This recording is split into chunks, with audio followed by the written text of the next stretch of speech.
So, we'll dovetail into one other final topic here. And this is something that I know the institutional world gets hung up on in different markets, but, rent control. Rent control is something that passed the housing committee to go to the a vote here later this spring.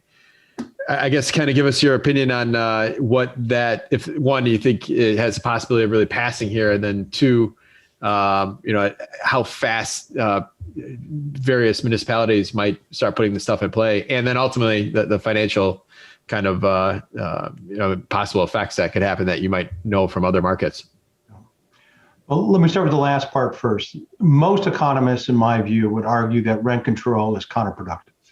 Right? Ultimately, it reduces the stock of housing, reduces the quality of that stock of housing, and doesn't do what was intended to do. Right? And so most economists look at price and wage controls as a relic of things like World War II, where those kinds of things were put in place to sort of stabilize the economy. Obviously, New York is still a strong example of a market that has rent control.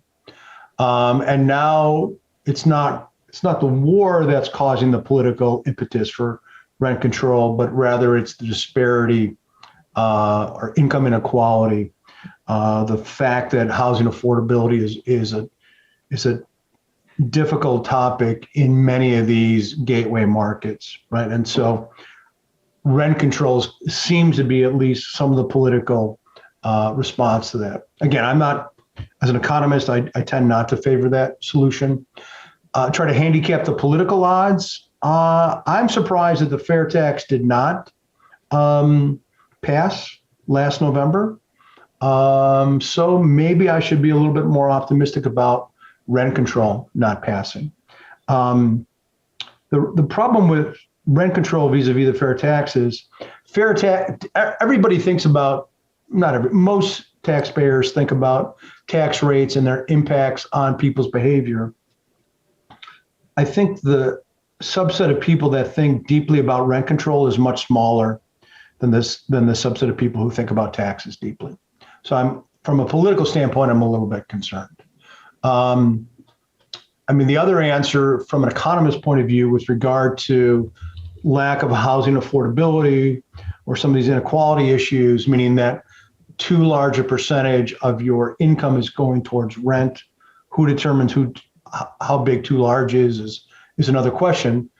But the one economist's answer to that is that we have fairly restrictive zoning laws in some of these, particularly suburban cities. And if the zoning laws were less restrictive, you'd increase your supply, back to Tom's earlier point about supply and demand, thereby reducing rents and presumably values, right? Interestingly, in my mind, you don't see that problem as directly in major urban markets. And I think one of the risks back to urban multifamily is if you're the mayor of a big city, if you're a municipal official, you love the idea that some developer wants to come into your city and build a bunch of new apartment units. It perhaps removes some urban blight, certainly increases the amount of taxes paid, both with regard to property taxes and generally with regard to sales taxes. Again, think about food and beverage establishments, think about other retail establishments vis-a-vis the sales tax. And generally speaking, those young urban renters don't have a lot of children, right? So where is a big drag fiscally when you have an apartment complex, and why have some municipal officials been somewhat resistant to it? It meaning green lighting the zoning of a new apartment complex in a suburban district is simply the burden on the school system. So that's a long-winded answer to your question, Mark, about I think rent control is a strong possibility in deep blue cities and states. I don't think the consequences are favorable long run. I would prefer more of a market-based solution. It's a risk that investors are going to have to handicap when they think about where they're going to put their dollars. And I think you already see this risk with regard to supply in the major urban markets, right? It's kind of a joke of mine, right?